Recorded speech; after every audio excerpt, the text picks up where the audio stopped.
کا مرہم۔ مارکو ایک نرس تھی جو بیماروں کی دیکھ بھال کرتی اور بچوں کا خیال رکھتی۔ ایک رات دروازے پر دستک ہوئی۔ 12 بجے۔ جب وہ نیچے گئی اور دروازہ کھولا تو ایک عجیب شخص کھڑا تھا جس کی بیگم بیمار تھی اور بچے کی دیکھ بھال کرنی تھی۔ براہ کرم، میری بیگم بہت بیمار ہے اور میں بچے کو سلا نہیں پا رہا ہوں۔ مارکو نے فوراً اپنا سامان لیا اور اس کے ساتھ چلی گئی۔ وہ چلتے گئے اور چلتے گئے۔ آخر وہ ایک جھونپڑے کے دروازے کے سامنے رکے اور اندر گئے۔ ایک خوبصورت کمرے میں داخل ہوئے جہاں ایک خاتون لیٹی ہوئی تھی ایک بچے کے ساتھ۔ سلام محترمہ، آنے کا شکریہ۔ ذرا میرے ہاتھوں کو دیکھو، میں انہیں ہلا نہیں پا رہی ہوں، بہت درد ہو رہا ہے۔ آپ رکیے، میں چیک کرتی ہوں۔ خاتون بولی، فکر نہ کرو، تم بس میرے بیٹے کو سلا دو، میں ٹھیک ہو جاؤں گی۔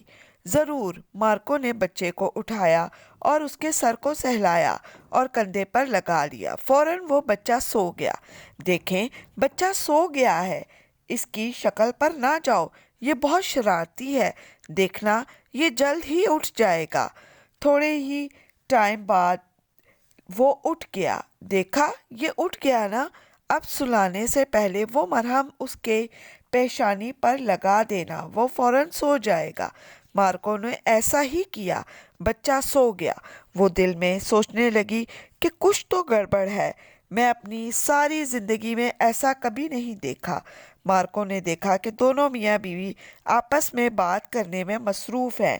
اس نے فوراً اپنے ماتھے پر وہی مرہم لگا لیا۔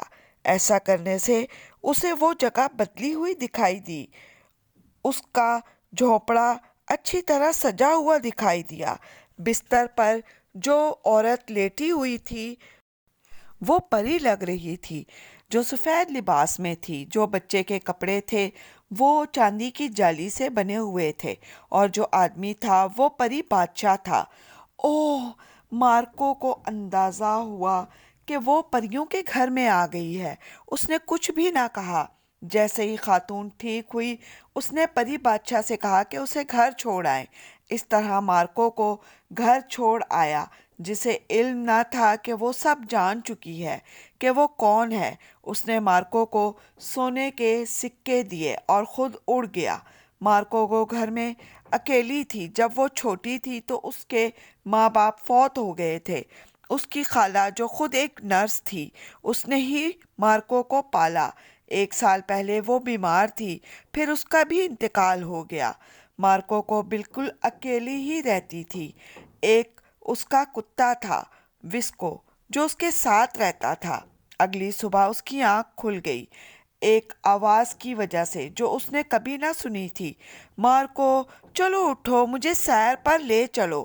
مارکو جیسے ہی اس نے آنکھیں کھولی، وسکو باتیں کر رہا تھا۔ وہ اس کو دیکھ کر حیران رہ گئی۔ وسکو، تم بول سکتے ہو کیا؟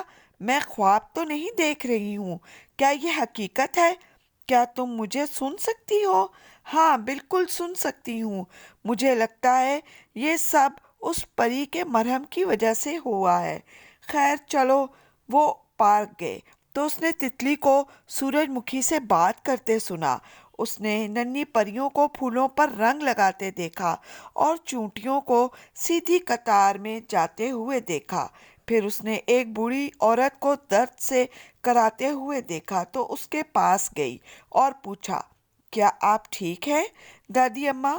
وہ عورت بولی کہ میں چل رہی تھی کہ ان بوڑھی ہڈیوں میں درد ہو گیا اور اب میں اٹھ نہیں پا رہی ہوں۔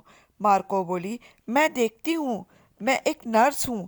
وہ جھکی اور پیروں کو چھوا تو اس کے ہاتھوں سے چمک نکلی اور وہ اندر چلی گئی۔ بوڑھی بولی کہ درد تو غائب ہو گیا ہے۔ وہ کھڑی ہو گئی اور شکریہ ادا کیا مارکو کا اور وہ چلی گئی۔ مارکو حیران تھی۔ اس نے وسکو کو دیکھا تو وہ بولا، یہ کیا چل رہا ہے؟ جادو چل رہا ہے میرے دوست، چلو مارکیٹ چلیں۔ راستے میں مارکو نے کھانا کھلایا۔ ایک بھوکے انسان کو اور ایک بوڑھے آدمی کو راستہ پار کروایا۔ وہ یہ سب کر کے بہت خوش تھی۔ اس نے مارکیٹ میں پری بادشاہ کو دیکھا جو سبزیاں، پھل وغیرہ لے رہا تھا، پر کوئی اسے دیکھ نہ پا رہا تھا۔ وہ اس کے قریب گئی اور بولی، کیسے ہیں سر آپ؟ امید کرتی ہوں کہ آپ کی بیگم اور بچہ ٹھیک ہوں گے۔ وہ حیران ہوا اور بولا کہ کیا تم مجھے دیکھ سکتی ہو؟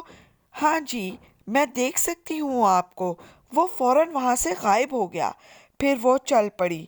راستے میں ایک شخص رو رہا تھا۔ وہ پاس گئی اور وجہ پوچھی تو بولا کہ ایک جادوگرنی نے میری آنکھوں کی روشنی چھین لی ہے۔ میں نے اس کی مدد نہ کی تو یہ کر دیا اس نے۔ کیا میں آپ کی مدد کر سکتی ہوں؟ مارکو بولی، ہاں، ایک دن کے لیے اپنی آنکھیں مجھے دے دو، میں اپنی بیوی کی برتھ ڈے کر سکوں۔ میں کیسے دے سکتی ہوں اپنی آنکھیں؟ وہ بولا، بس اتنا کہو کہ میں آپ کو وہ دے رہی ہوں جس سے آپ دیکھ سکو اور کل مجھے واپس دے دینا۔ اس جادوگرنی نے بھی یہی کہا تھا۔ وسکو بولا، نہیں، یہ کوئی سازش ہے مارکو۔ لیکن مارکو بولی کہ مجھے نہیں پتا کہ یہ کیا ہے، پر مجھے اس کی مدد کرنی ہے۔ وہ آگے بڑھی اور وہ لفظ کہے، میں آپ کو وہ دے رہی ہوں جس سے آپ دیکھ سکیں اور کل مجھے پلیز واپس کر دینا۔ جیسے ہی وہ بولی، وہ بوڑھا آدمی پری بادشاہ میں تبدیل ہو گیا اور اس کے ساتھ اس کی بیوی تھی۔ مارکو کو دیکھ کر حیران ہوئی اور بولی کہ یہ آپ ہیں؟ ہاں، ہم۔ اچھی قسمت کی بدولت پری بصارت اور طاقت ملی، پر تمہارا دل صاف تھا جس سے تمہیں پری کہلانے کے قابل ہو۔ مارکو، اب سے تم ایک پری میں بدل گئی ہو۔ اگر تم سچ میں لوگوں کی مدد کرنا چاہو گی۔ وہ مسکرائی اور راضی ہو گئی۔ فوراً ہی اس کی پیٹھ پر آ گئے، تمہارا دل سچا ہے، اب تم جاؤ اور ہمارا نام روشن کرو اور سب لوگوں کی مدد کرو۔ تو پیارے دوستو، میری یہ کہانی آپ کو پسند آئی ہے تو اسے لائک کریں، شیئر کریں اور میرے چینل کو سبسکرائب کریں اور اپنا بہت سا خیال رکھیں۔ نیک دعاؤں کے ساتھ اللہ حافظ۔